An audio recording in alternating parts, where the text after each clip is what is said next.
Welcome back to the Powder Keg Podcast, your favorite emerging up and coming Chargers podcast. My name is Kyle, your host and armchair GM.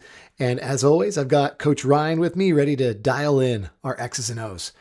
After a week off for both of us, due to us being on the road, me in New York. I was at MetLife, which was awesome. We're going to give some shout outs about that later. And Ryan, you'll tell us where you were at in just a second. We're ready to break down the Chargers' return to earth moment at MetLife Stadium and look ahead to a chance at redemption as the Bolts host the Washington Commanders. Ryan, how are you feeling, man? What were you up to this last weekend? I was in Lisbon on a work study trip. A lot of wine, and it was absolutely lovely. Got home. Literally got home about 30 minutes before the game. Had some dinner. Put the game straight on, and I wish I didn't. I wish I just watched it on delay or something. Oh, because that was not an enjoyable, and that was the early slot for us over here in England. So I had the whole evening to ponder and afterwards, which is even worse. I couldn't even go straight to bed. So Brutal. yeah, I think we both didn't have a fantastic experience in terms of the football, but I think you, my man, had a fun time. Go on, I think you should tell us a bit about it. Oh man, it was incredible. You know, it's really weird being from North County, San Diego, and making it to a New York game this week before or this year before I made it to a Los Angeles game. But hey, it happened, and it was really cool seeing. I don't know if I think it was a guy that just puts on tailgates for away games, partnered with the Die Hard Bolt Club up in the New York, New Jersey area, and put on a killer tailgate. They had an all-inclusive situation. They had a bartender throwing out drinks, mixing some drinks. They had a full barbecue spread. Like it was, one guy was walking around with cigars, and I was sitting there like, man, I just feel like I'd be a dick being that guy that just smells a cigar and with everybody in the row going like, man, that's strong. But I was tempted, and I don't blame you if you did take one because that looked really good.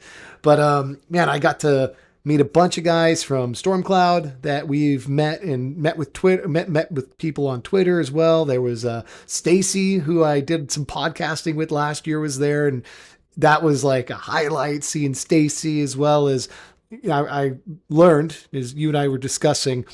I'm gonna try to say this right, but it was Arna, I believe. I Yeah, came in with I think Arnie so. because Yeah. that's what I thought. Phonetically, that's what it looks like for an American. But Arna, I believe is how you say it.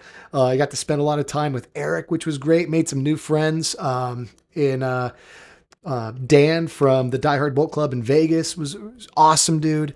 All sorts of really cool people that we got to meet and experience the game with, which was fun until the game.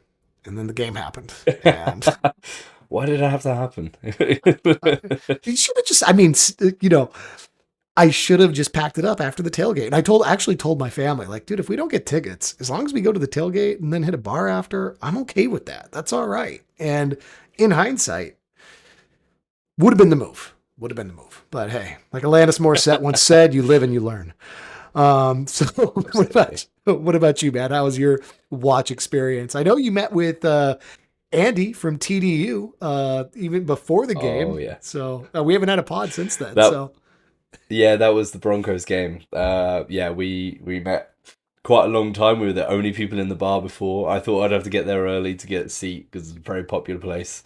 And yeah, so we were pretty drunk by the time the game started. So and then the guy on the bar wouldn't show it, so so we had to watch Red Zone for a bit, and then we had that to is go to brutal, another man. bar. Oh, and then we had to go to another bar, and the when you hit fresh air and you just get a realization, and yeah, so drinking with Australians I know is not a fun not a fun experience. It's not a fair experience.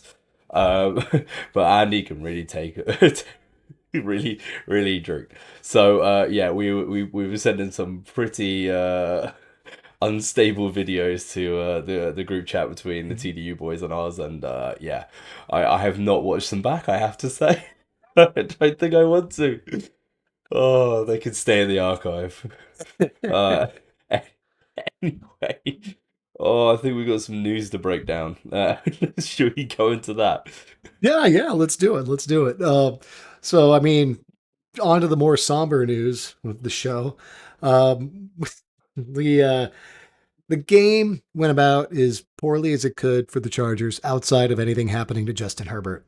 I think going into the game, Ryan, I was actually saying that to my family that I was with. My cousin was a Giants is a Giants fan, and I was telling him I don't think you guys are out of this one because our offensive line is banged up.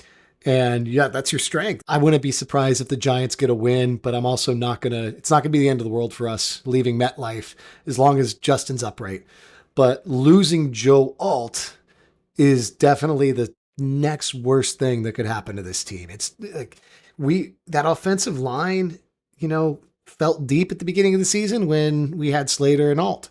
Now it feels decimated. And other position groups we feel deep in as well. But we're already 4 games into the season, Ryan. I feel like we're at that point where we're an injury away from that O-line just crumbling within itself. What do you think, man? So I try to be an optimist in situations like this, and for me to have 3 starters missing and to have still guys' names in the lineup and guys who have experience playing in this league, I'm actually okay with the depth that we have. The depth from now is the issue. Yeah. We have names coming into the practice squad and the active roster who I don't want to see their names associated with this team. We got Michael Dunn and Bobby Hart. Bobby Hart is like the harbinger of doom for teams. I think he's been at the Bills and the Bengals, and somewhere else as well. And at any time he was on the field, it was just not good. But Foster Sarrell has at least got like some experience with the team. He's got continuity. I'm not saying he's good. He's not horrendous. I mean, we had some tryouts with guys I've never heard of in my life, and I am a deep Thai football guy. But there aren't many lines who could absorb this many injuries. I mean, just look at some of the others. Like I don't know what the Texans are doing, trading away 2 tackles when they have a horrible offensive line. Yeah. The Bengals again, they're looking miserable. There's other teams out there who are 1 injury, like Titans. They're 1 injury, and then they've got Nicholas Petit Ferreira, whatever his name is, the worst tackle in the league by far. So we don't have those guys. We have made moves to make it a little bit more secure. So I think everybody take a deep breath, calm down. This is a deeper team. Yes, it's not good. 23 pressures is not good. In 1 game is really not good, but it could be worse. So that's my outlook on this. Anyway. I hear it's you. Not a laughing matter. It's not a laughing matter.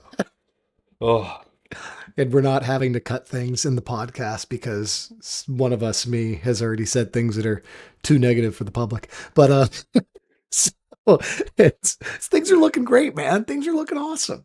I mean, I just getting back to what you just said. 23 pressures in a game is brutal.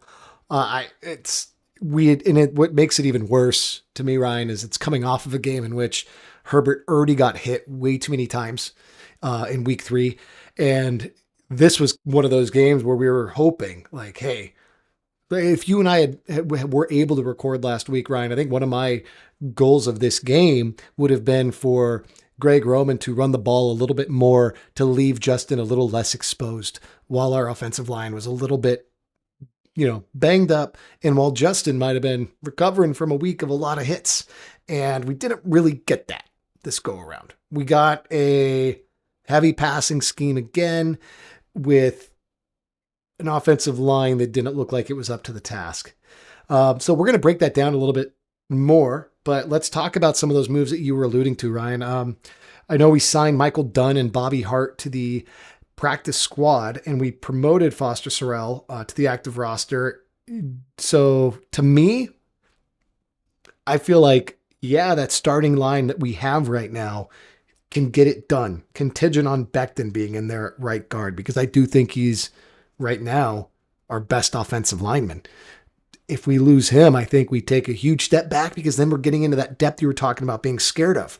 But what do you think, man? Like, where are you at with how this line is constructed right now? Any special notes about these guys that were added outside of the extremely positive thing you said about Bobby Hart? What do you got for me, brother? I mean, Michael Dunn is there's that tweet that someone put out at the beginning that like the guy who was walking near the Ravens stadium wants the Chargers will sign him, and that's Michael Dunn. That's all I know about him is that he's a former Raven for 10 minutes. So of course we're gonna sign him. Uh, but no, I think I'm just looking at the starting group right now because squad guys are practice squad guys. I think we Mhm. just before we started recording, we switched out centers. We brought back Sam Mustafa and got rid of Kautenberger. So these guys are just there to just help out Mhm. scout and things like that. But out of the starters, it looks like Solu going to left tackle. Mhm. Declan is being benched. And then they've got Foster Sarrell starting at right guard right now, but I feel like that's just waiting for Mackay Becton to take the yellow jersey off. And that line gives me a little bit more comfort. Those are people, everyone has played those positions before with significant snaps in the NFL to, at their peaks, good degrees. Yeah? Yeah. So we got Zion, who's playing, I think, his best football of his career. Now, I'm not saying it's perfect. He still can't see an interior stunt. Again, don't know if that's between him and Bozeman. Then you got Mekhi Becton. If he's starting, that's a good guard pairing. Bozeman between them is a rose, a thorn between two roses. Um, and then you got Sawyer, who has started an entire season at left tackle, and then you got Pipkins, who has got many snaps at right tackle. That is at least, not the worst, not a bottom five offensive Yeah. line. People might argue with me there. Uh, so No, I I think, feel like they're finding continuity, which is important. and I sorry, I was just looking it up, Ryan. Josh Kaltenberger. I'd have to say they aren't moving Kaltenberger down because they think Mustafer's better, or Mustafer's better than Josh at center. That to me looks like a move because of Mustafer's guard flexibility, right? I mean, he's somebody that Yeah. probably is there to fill in case, because now if looking at it, Jamari's now the left tackle. We've lost our swing guard right now, our backup guard. So they're backfilling for that, it looks like. Um, Good observation, man. but I hear what you're saying about continuity. Should we talk about it now or should we talk about it later in the show? Because We can talk about it now. Go on. there is one piece of continuity that's got me a little stressed. Um, Going into the season, Ryan, we assumed that Bradley Bozeman was signed to this heavily incentive laden deal that wasn't on performance. The incentives were based on whether or not he'd be starting games. And he was going to get paid basically double his base salary if he started all the games in the season. And it was like a per game type deal, but it was going to basically double his effective pay. And the expectation for you and I when we were talking about this in the offseason was that they made that contract, they spelled out that contract that way because they were going to be challenging him to win his position. And they were going to be bringing in some serious talent to try to buck him out of that spot. And really, it was going to be up to Bozeman to be that kind of like what Sawyer is right now, this swing guy, a guy that could play center and guard instead of guard and tackle and find his way onto the field either by stealing someone's job or by just being that flexible, depth for any of those three positions in the interior.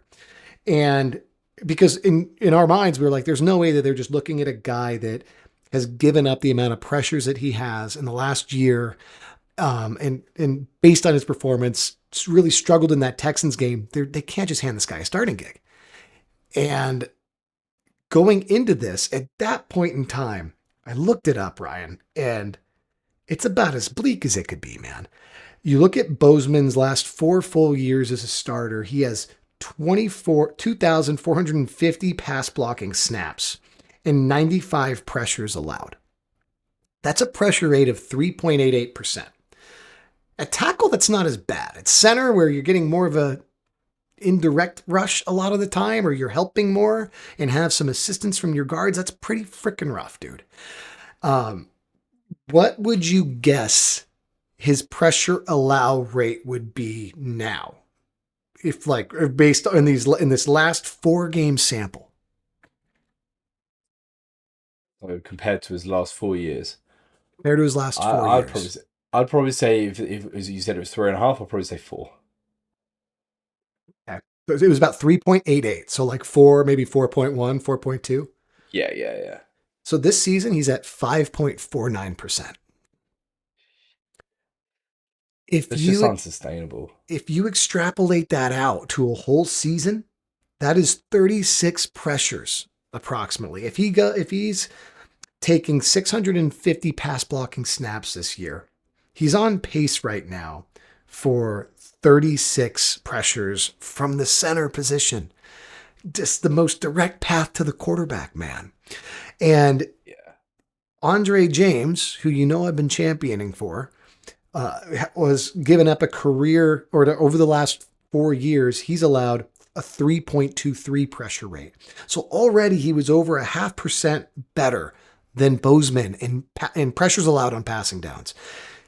You could argue he's not as strong of a run blocker as Bozeman, but I would again counter that, hey, he was the lead guy, the anchor of an offensive line that got Josh Jacobs over the 2,000 scrimmage yard mark. So, I mean, he's done it. He can succeed in a run first scheme. I think it's time to test the continuity thing a little bit and plug in a new center because I don't think it can get much worse than what Bradley has given us right now. What do you think, man? I think they'd have to wait until all came back at least. This is a risk averse coaching staff. I'm in terms of schematically, I'm a better fan of a center who can pass block more than he can run block. Obviously, you want both. There are players and teams who get both. That's a pipe dream. So but I don't think they're going to make that move anytime soon. Especially as Bozeman calls out the fronts. He calls out the likely blitzers. I'm not saying he's good at it. I've said to Carl before. There's one play from the game where from the Giants game where it just sums up Bozeman's season in a nutshell. Really, he's over the ball before he's scanning, and he goes 58's Mike, 58's Mike, and then he looks down. He goes, but 51's rushing, 51's rushing. Makes a perfect call, right? Perfect. He's understood 51, Abdul Carter. He should not be lined up off the ball. When he's lined up off the ball, it's scary times. So he's coming. So he goes, okay, sets the 5-0 fan protection, snaps the ball, gets up, two hands up. Carter's gone past him without touching him. Like it was just like it wasn't even kind of it wasn't even kind of close to stopping it, and yet he called it all right. So the intangibles that they signed him for are there, but he does not have the talent. He just doesn't anymore. He may have had it once upon a time, and if it wasn't for the decimated O line around him, he would have absolutely been benched by now. Hmm. So yeah, I think we've had our fill with the offensive line. Every other Chargers podcast this week has talked about the offensive line. I'm pretty sure we're all bored of the offensive line. So I think we should get into just talking about the Giants game in general, Let's do it. and then see how we roll from there. So yeah, Carl, why don't you start us off? I mean, this is one of those, Ryan, where I didn't even know if we wanted to look at the tape.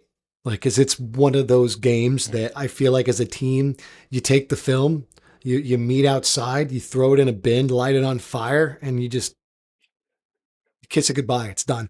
I think, teams often have one of these games or two a year where they don't look like themselves, or they're like kind of a shell of themselves. And that's happened to Chargers teams many times in the past when we have that early game slot. When we travel to the East Coast and have that early game slot, that's where we've come in to some of our most poor performances. And that kind of resembled what we had in this game.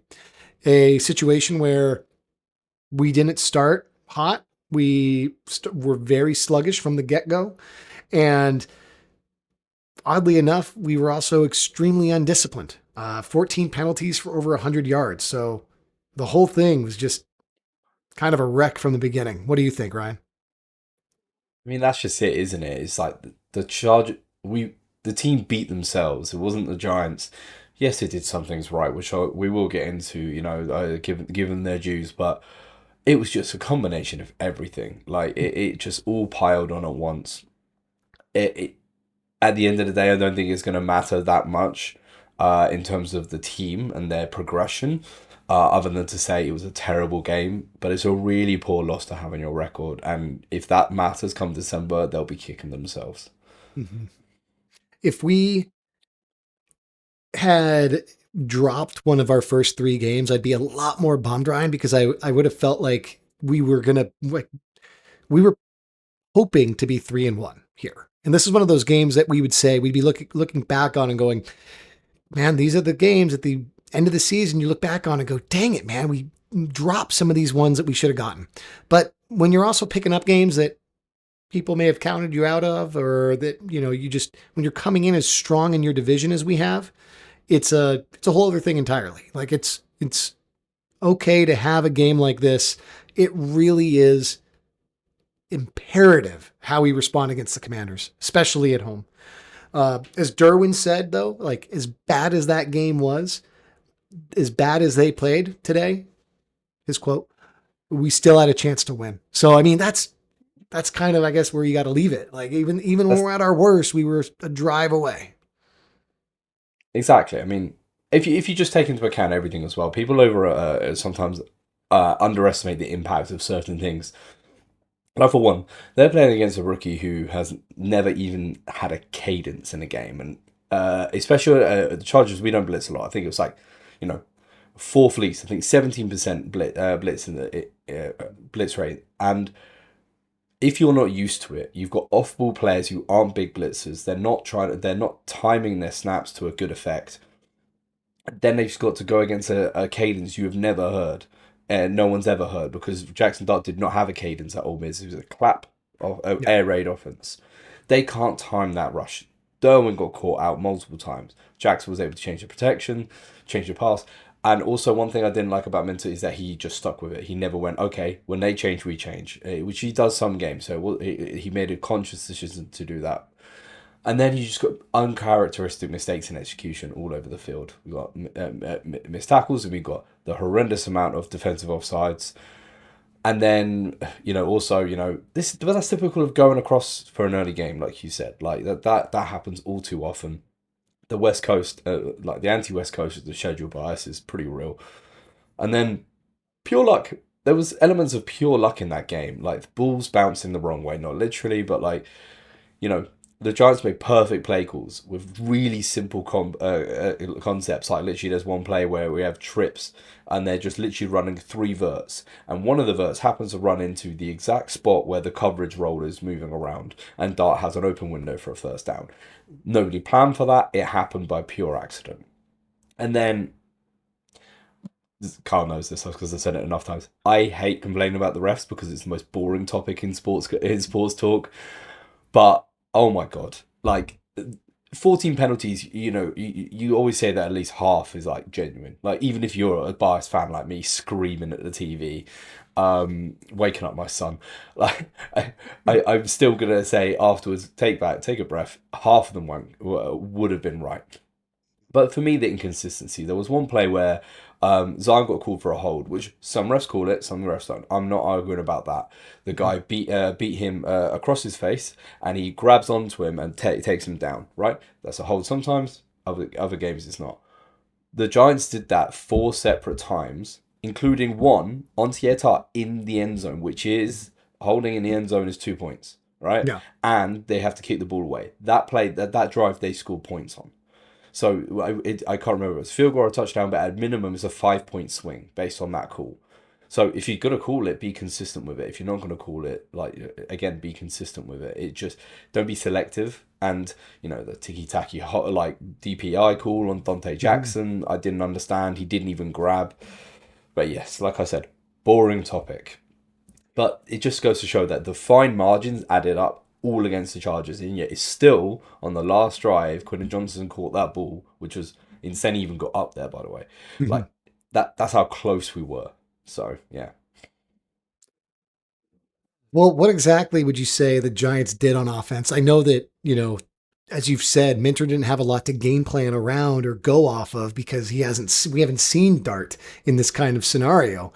So, or at play at the pro level. So what exactly did they do in this simplified offense that made it so difficult for us to defend? I have to give Dable his credit that he came out with not only an initially good game plan, like the opening drive, that was their most successful drive of the day, and they were able to pry open. But one thing Minter does that I don't like is that he will play rush cover 4 quarters on the first drive, almost no matter what, no matter Mhm. what they face, because he believes in his guys.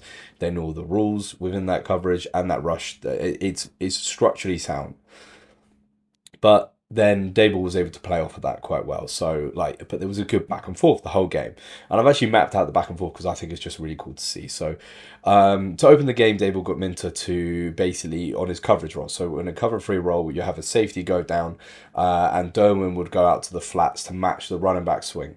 On a pattern. Then they sent a hook straight in behind Derwin. They pulled that off about 3 or 4 times in the first 2 drives. Then Minter responded to that by widening his apex players. That's either your weak side linebacker or your nickel. So he widened those to take them out of the run fit, but to cover those hook zones. Then Brian Dable started attacking running up the middle, because we run a G front, which is basically you've got a 3 tech and a 2 tech, so that's a pretty wide front compared to a 3 and a 1. And then Dable did a very sensible thing and ran trap wham duo right up the middle, Cam Scatterbo lead, QB power right up the middle, and that was the opening drive of the second half. Like I think they got 3 runs for like 38 yards or something, Mhm. based off of those 3 concepts alone. So Minter started to play more odd fronts, play more cover 3 with it, but so that worked, stop the run. But then David was ready for this. Gets Dart's legs involved, so it's back forth, back forth. Then Minter he put his cover 1 spy in. He put he dropped off guys into coverage to do that. But this gave Dart a lot of time in the pocket. And then he was able to speed up his short game after taking all those sacks from Thule. He went, okay, I've got to get rid of the ball quickly, and that was enough to see them through the game. But I don't like when people say Minter didn't adjust, because he adjusted multiple times during that game. He was just limited by the options he had and the position they put themselves in terms of the game. But the red zone defense was unbelievable once again, by the way. I think they had something like 18 plays in the red zone, and only 2 of them went for more than 5 yards, and they only scored 2 touchdowns on those trips. So yeah, lot a lot in there, and we said we wouldn't talk about the Giants game yet. Here we are, half an hour talking about the Giants in a lot of detail, in our typical style of over talking, but we we enjoy it. That's what's important. So, anything that So you yeah. think to build on that, Ryan? Is there anything in there that worries you defensively moving forward for the team? I just think that it's mainly how they complement the offense. So that Greg Roman and Jim Harbaugh are fantastic at game planning and working in game when they are level or ahead. They are not so good when they are behind. Texas game for example, and this game was the same. They just want to pass the ball. Yes, they should have passed the ball based on what the looks they've got, but at the same time, you've got to get back to the run, and they just don't like running when they're in behind. So the fact that Minter is so soft in coverage in the opening drive and the opening quarter, he's unwilling to play on the front foot, send some blitzes other than if they get into 3rd and long. I just want to see him change that, because I feel like teams are going to start to attack that. Last year we saw that the teams actually started giving us the ball. Giving us the ball to start the game, because they knew we'd go 3 and out, and then put the pressure on the defense straight after that, and then Minter play soft. They could work off of that. So I'm just hoping to see a little bit of a change of pace in this upcoming week. I like that, man. I like that a lot. Um, Normally at this point in the show, we put out our player shout outs, give a tip of the cap to some guys. I don't think we're going to do that today. I think today we're going to like we said, this is where we're going to dump the film, and we're not going to call anybody out necessarily besides somebody named Bradley Bozeman. We're just going to kind of evaluate this roster, looking at it as I think we need to right now. I think people are getting way too caught up in this last week and letting that project how the rest of our season's going to go, when in reality, we're just coming into the end of the first quarter. We're not even at halftime yet. We're at the end of the first quarter of the season. Let's evaluate where some of our guys that we did have questions about are at right now at this point of the season. So overall, Ryan, how do you even factor in these injuries as well? We're going to get Alt back, but we know that Rashawn's not going to be back. That's a given now. But overall, how do you feel where the team sits at, going into week 5 of the season against your expectations? I mean, I predicted 3-1, so I mean, most people did based on the schedule. We just got some of the wins mixed up. I predicted the Chiefs win, but I said we'll lose the first game to the Broncos. Didn't expect the Giants loss, and it was a bad loss. So as much as I feel like we're on pace, I feel like we're ahead because we've got those divisional match advantage. Even if we got a lot of injuries piling up, to have those 3 games direct wins against your division rivals is insane. And it's actually a gift in terms of the scheduling. It was a challenge, and we rose to that challenge. Even if we faltered a bit since then, it's going to matter a lot come December, though. So yeah, what about you, Carl? Is there anything you're worried about or ecstatic about? Shoot, man. I mean, obviously the offensive line is that's the only thing I'm really concerned about. I think everywhere else, this team has really stepped up and surprised us. We've got just the most brutal thing about that is, like we said, we talked about how deep the offensive line really is. Like it was. The odd thing is that depth came from how many kind of interchangeable pieces we had in the interior. We had James that could fill in for Bozeman and might actually do better if Bozeman were to go down. We had, Zion hadn't been playing at that high of a level. Now he's doing a lot better. But we had Jamari that we figured could fill in for either he or Becton if they go down, and we could still keep the ball moving. As we've seen, Alt can replace Slater to some degree. The Pipkins to Alt downgrade is significant, but it's still an upgrade over Pipkins at guard. So, I mean, I think our original take, Ryan, of the ceiling for this offensive line being higher than last year is still accurate, but we need Alt to get back on the field. I just kind of like what you were saying. I think the offensive line can still move forward. It's just if we get one more injury to one of those big guys that we need out there. Like we can survive with Jamari for 3 weeks at left tackle, I think. If we lose Jamari, if we lose Becton, if Alt does come back and then gets hurt again, that's where I think we're really in trouble and our goals for the season are really in jeopardy. But right now, I'm not at that point yet. So let's go on to individual players, Ryan. I mean, in terms of guys playing above expectation, I know you and I have one person that we want to shout out. So let's do that quickly. And then give me a second player after that guy. So obviously we're going to talk about our guy, Jamari Culver. Like, how could we not? We've bigged him up since day one, and he has been a brilliant, quieter game against the Giants, and that's because they piled guys in, their 3 interior guys just wedged in the middle. And I still think he played really well. I still think Ham played really well in the middle. And Tart was actually, that might have been his best game yet, but he just didn't have a chance to do anything. Only because he was getting held so much. But yeah, so Culver's my number one. However, I can't believe we've come this far into the podcast and we haven't talked about Omarion Hampton and that sensational performance against the Giants. Oh, what more can you ask for your rookie running back? We've highlighted this in other segments over the weeks and with our friends, but he has grown in every single game. You can see it explicitly. Everything's speeding up from so far. He is genuinely so far beyond what I even expected as maybe his biggest fan in the podcast sphere. So like I'm just enamored by watching him. So yeah, what about you, Carl? If you didn't say Caldwell, who would you say? Would you say Hampton? It's easy for me. And it's partially, due to Greg Roman, but you got to give QJ his flowers. Quentin Johnston is, in terms of when we decided to put this segment in, Ryan, instead of our player shoutouts, my initial thought was like, okay, like even though I'm not writing this season off, a lot of the success that we're seeing from some of these guys are guys that I'm like, man, a lot of questions that we had going into this season that are more like questions of the future with this organization. Like, when are we going to get another running back that is, not LaDainian Tomlinson level by any means, but a guy that that we know is going to be a bell cow. It's going to be kind of like what we were hoping Ryan Matthews would be if Ryan could stay healthy, or Melvin Gordon if he is a little more dynamic.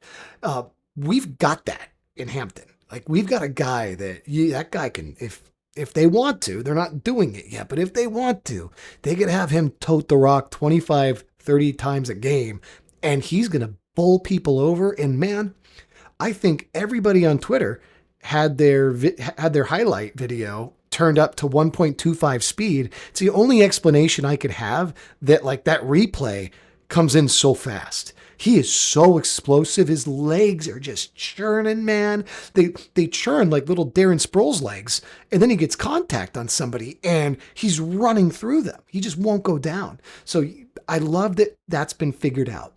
Quentin Johnson deserves his flowers too. Like, everything is really coming together for this team being much more complete than we've ever seen.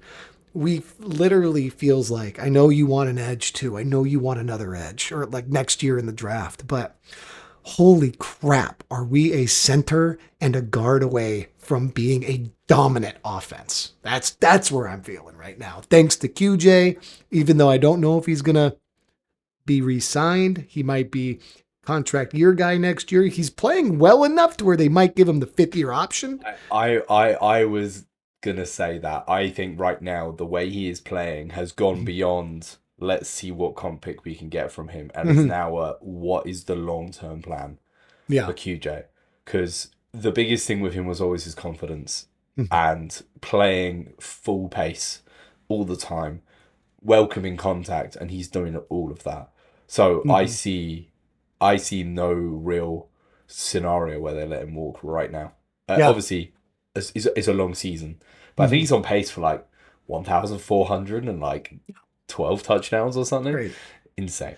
What do you think about Zion, Ryan? Because he's a guy that's played above expectation too, but to get that like good guard money, normally when you're a 4-year starter and you haven't really shown dominance in one field, it's hard to get paid. You look more like a Dalton Risner. That's more like a replacement level guy that might end up just keep signing for $3 or $4 or $5 million 1-year deals.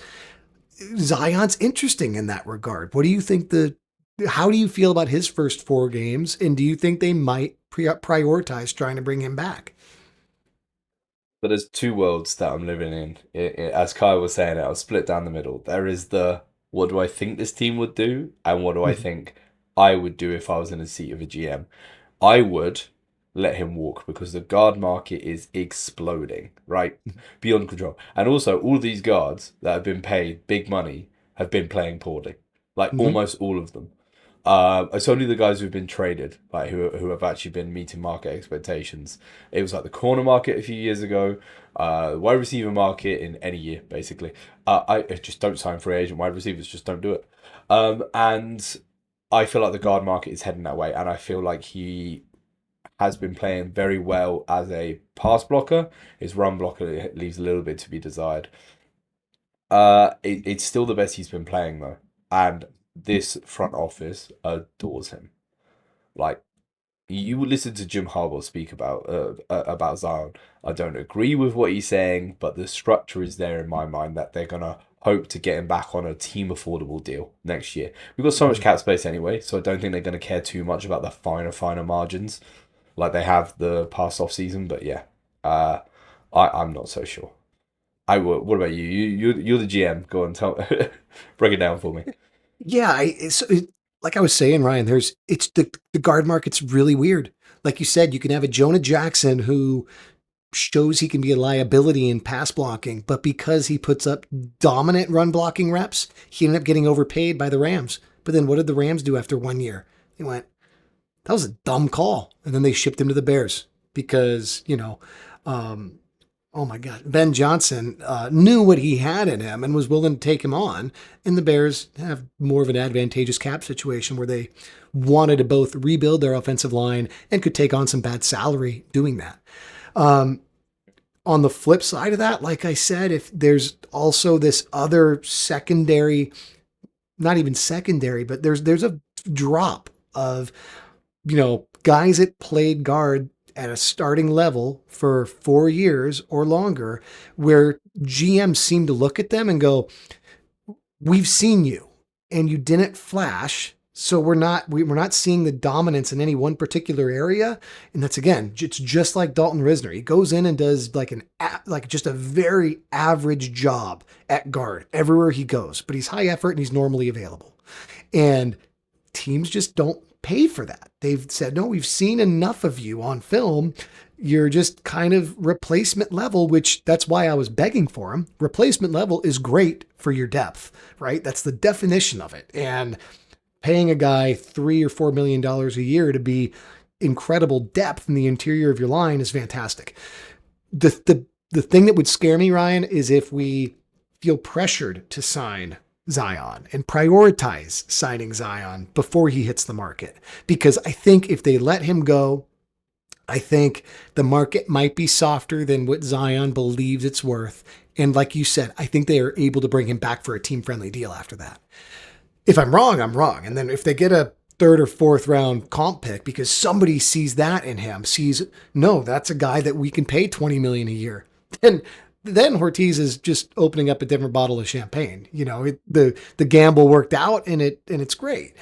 If not, they get him back and maybe it's around, I haven't done his numbers yet, Ryan. I haven't even looked at it, but if it's, 8 to 10 million a year for 2 or 3, I could see them doing that if they kind of mirror a Becton type deal. We'll see. Yeah. I mean, I feel like he'd get more if he hit the open market right now. So, one thing we haven't talked about is like in our quarter summary is just any players that have played below your expectations. We covered one. It's just made us sad all the way around. Other than that, Ryan, I can't really think of anybody besides that one dude. Actually, that's I mean, it. that's a really good position to be in. I have one other, which is Conklin. I'm not saying I'm not going to Okay. overreact and say that he's been horrible and he's let us down in so many ways, but my issues are with his usage. He has clearly not shown enough as a blocker that he's getting the Fisk and the Matlock reps off the field. Mm-hmm. I am sick to death. We only seen a few of them of seeing us in big boy personnel and then going, okay, well, we're going to pass it. And they only have to cover 2 routes because nobody is going to cover Fisk. He can't catch anyway. Matlock, he'll catch the ball when he fall forward 1 yard. It's just like, you can't live in an offense like that. You need to be more sustainable. Now, positive guy I want to talk about anyway was Gadsden.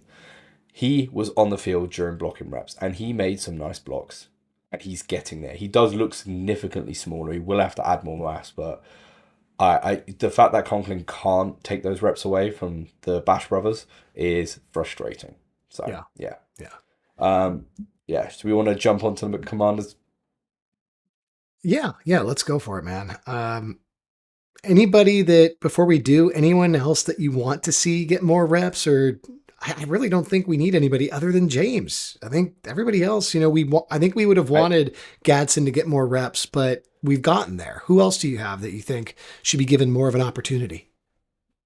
I mean, it seems like we're fine with in certain game scripts with letting Keenan play a lot more snaps than someone his age should be playing.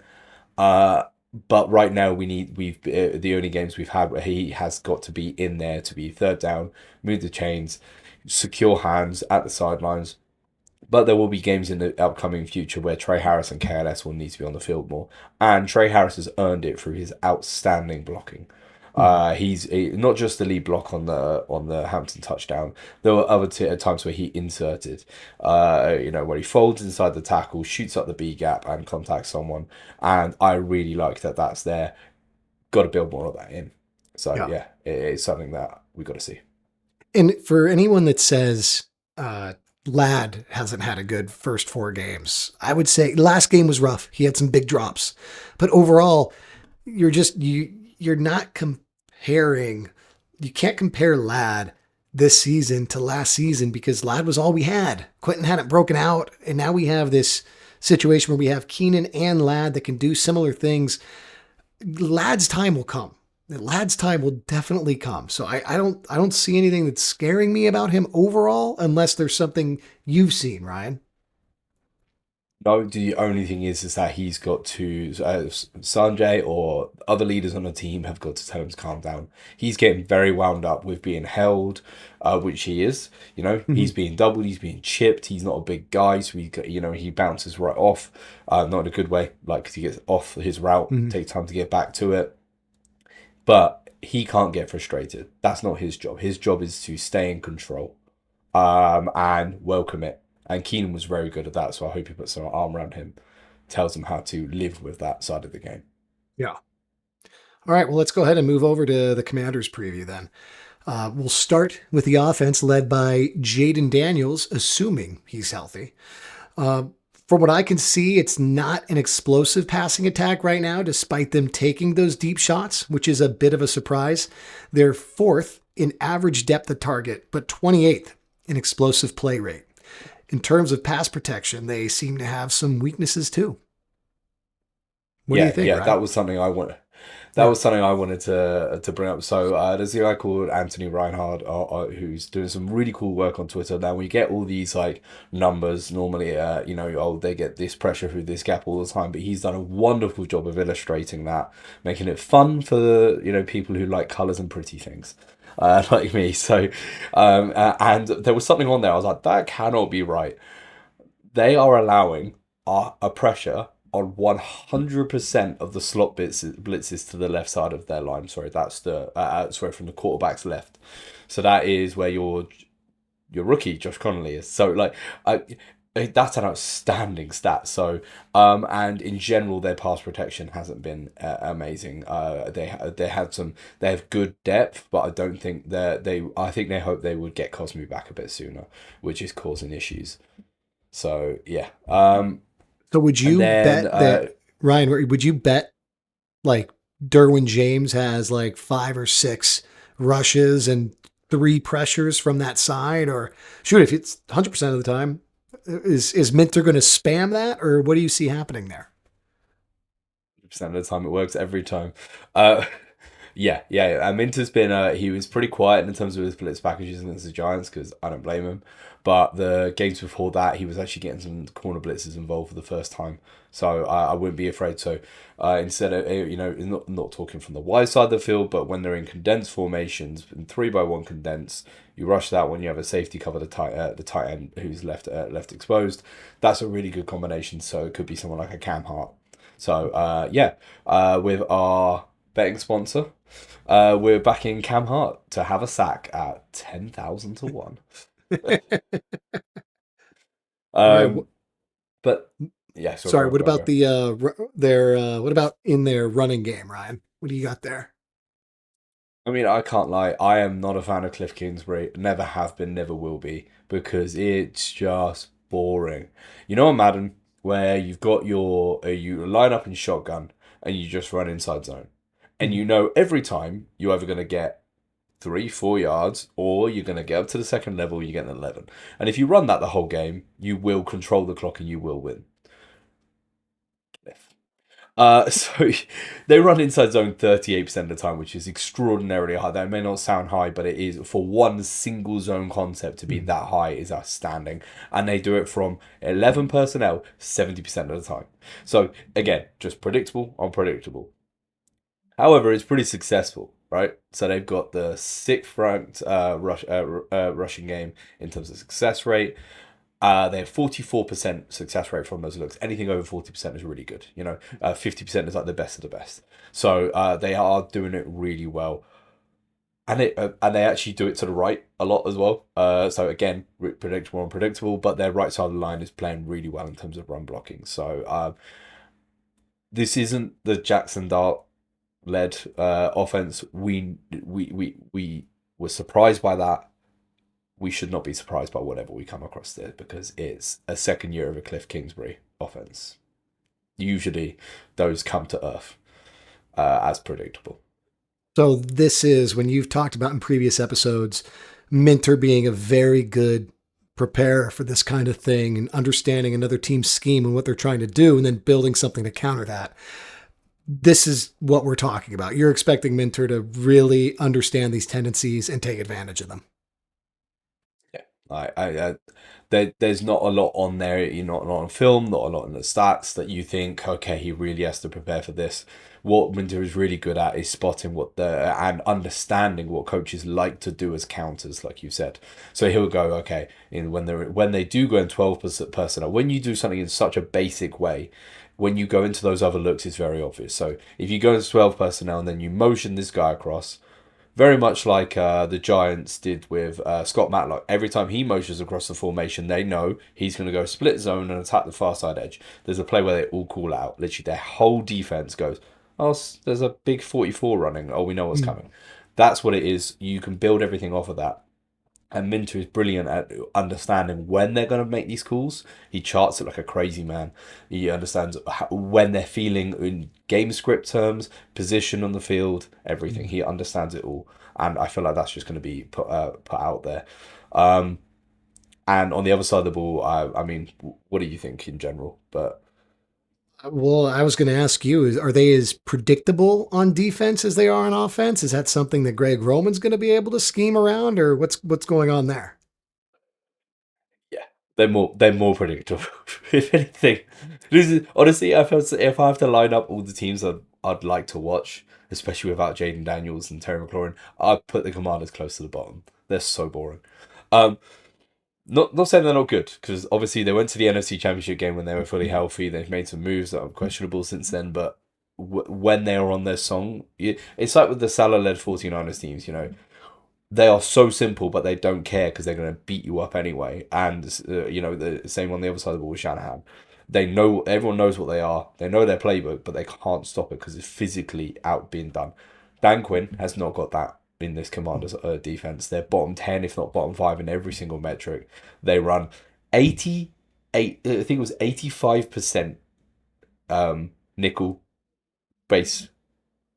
Base rush for nickel behind it, and was middle of the field close. So either cover one, cover three. That's it. He barely changes it up beyond that, which is interesting because in the Cowboys he ran a bit more trap too, but I think that's just making the most of the corners he had. Now he's just reverted back to type. It's not hard to plan for. So and right now, because of the execution, which I think you have a note about, they're not hard to play against either. So yeah. And Ryan, with Dan Quinn, came from that same Gus Bradley, Pete Carroll defense, right? And we are very experienced with that. Are they going to be playing as far off the ball as we're used to seeing with Gus Bradley and having really soft underneath zones? Their man coverage is a little bit tighter. So Okay. they don't play their man from the same alignments like Staley did. Sorry, Gus Bradley did as well. So where they're not trying to disguise what is man versus what is cover three. They'll line that up pretty evenly. So, but if they did, one thing that QJ's grown up so much in, and what Trey Harris does really well, is catching the quick ball on the hitch against soft zone coverage and just Mhm. earning 8-9 yards on first Yeah. down, which is something this offense needs. So yeah. Awesome. And then another thing I've noticed is that they really have to stack the box to stop the run in that defense. Again, something that we're familiar with, which puts them in a good position to do so, but they struggle with it. They just look very slow on film. So I don't know if that's because, guys like Bobby Wagner getting older, just their age, or if the effort's just not there as much. So what's going on with the run D? I mean, I said in my preseason run through of the schedule is that this is the oldest team in NFL history by a long Whoa, way. So yeah, in terms of they're like 2 or 3 full years older than the nearest team below them that's this crazy. season. Especially with a Yeah, rookie I quarterback. think they're Wow. yeah. Yeah, they acquired a sorry, they sent away Brian Thomas, who was Mhm. sorry, not Brian Thomas, Brian Robinson, who was a 27-year-old running back, and their average age only got older, which is Yeah, just that's obscene. yeah. Um, so. I mean, if we're cutting it straight here, what is there to worry about? Like on paper. Now, I know. That's what I mean. We just lost to the Giants. I'm just saying, like when you go through it, you are not scared of any single unit on either side of the ball in terms of schematics, in terms of the numbers, in terms of the player quality. However, they still find success regularly. They still win games, and it doesn't add up in my head. I don't like that brand of football, but I think there's an obvious reason, but I want to see if you agree. What is the reason why they are winning games and having success whilst doing it?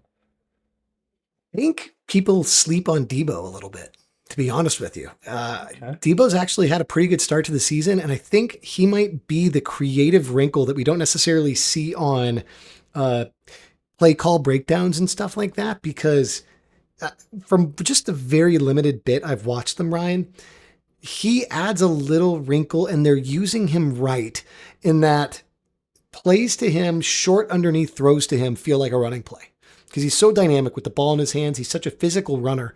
And they do go to him in those situations. You'll see him be, he might be off at, playing Z, but he'll come in on like almost a kind of stutter step delay slant, but it'll be the quarterback's third, like second or third read. They'll go to him specifically when other things aren't there. So it's almost like a check down, but he's already moving with speed across the field, dump it to him, and he's very dynamic with the ball in his hands.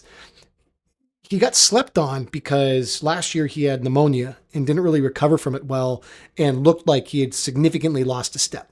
So that was why it was weird that the Commanders went out and got him. It's like, no, he's not. He hasn't lost a step, man. He's aging. Right now he's saying, looks like I wasn't aging there, eh, boys? Like I was sick. He's looking very good again. So there's been other plays where they've tried to force him the ball at times. I think it makes a big difference whether Terry's on the field or not because he's more of that traditional receiver. But that's a dynamic element that I'm curious to see if Minter knows how to respond to because it's more fluid. They're going to run the ball with him a little bit. They're going to give him those short yardage kind of similar to what we have in QJ in a way, except QJ's more elusive. Debo's more of a running back. What was your response going to be, Ryan? I mean, I wasn't going to talk about Debo, that's for sure, but he is also the type of player that can really undo anything outside of scheme, right? Mm-hmm. He breaks tackles, he takes good angles, he's got nimble footwork when breaking down, going through the tackles. So it's going to come down to player execution, and that is one thing Minter can't scheme for, and it's one thing he should be hammering home because last week it wasn't there. You know, too many missed tackles. Even though we gang tackled, rally to the ball, it didn't have so much of an effect. And yes, Cam Scatterbo is a completely different animal. Say animal. Uh, but I think Debo could have two or three plays that really put them over the line if it is a close game. But for me, I've seen videos of Jaden Daniels moving around today, and I don't like them because he looks like he's moving very well despite that new brace. He's the difference for me. Whether his elite processing turns a simple scheme into one that doesn't matter. Like it doesn't matter what the scheme is. When he sees it, he understands it. He hits it in rhythm. It's beautiful to watch. Everything, his footwork, his cadence, his shoulder position, his back line. Like he does everything mechanically well and quickly. Yeah. Him and the connection between him and Terry as well is scary. It's scary Terry. So. And I don't think we have an alpha dog corner right now who can cover him one-on-one. So it'll be a matter of how does the zone work to try and slow him down. We've seen him take that catch against us. Was it the last time we played or the time before? Oh, that totally. impossible catch over the side. I've never seen a catch like that in my life. Like it was incredible. So yeah, I don't want to see that again. Basically, is my answer. And that's the other thing that scares me is just that connection, that individual brilliance that can negate simple coaches and simple scheme. Yeah. Oh, well, we'll see how it is. What is your prediction for the game, Ryan? You got a score prediction for us? Oh, I had a score prediction online. I can't remember what I did now on SoundCloud, but I'm going to stick with it because in my mind, the Giants game did not happen. No. And it looks like they're going to get their injured players back. Maybe not Terry. So without Mhm. Terry, I'll up the score by, I don't know, 2 or 3 points. So, but I'm gonna go with a mid 20s to late teens. So we'll call it 26-19 to us, All right. All obviously. right. I'll Yeah. What go, about you, man? What about you? I think I'm going to go 24-17. That might be light on both sides, but I'm remaining hopeful. And that is Chargers. That is Chargers 24, Commanders 17. We'll see. I don't feel great saying it, but we'll see. Yeah, yeah. It's gonna matter. Becton's health is the big one. Paramount. That's the one you've got to have the tweet alerts on for. Absolutely paramount. So uh, that's going to wrap it up this week. Be sure to tune in to Stormcloud. Come check us out during the game where we'll have our usual open thread and a bunch of fans in a group therapy session together. As we chat through how we'll definitely be talking about how last week went, but we like to live chat during the game to talk about everything that's going on. It's a fun time, and be sure to just tune in, check out Stormcloud, sign up, just so you can be up to date on whatever Ryan and I are posting. Other than that, follow us on Twitter, and hopefully we'll be coming back next week with a big dub. All right, 4-1 sounds a lot better than 3-1. All right. Take it easy, guys. But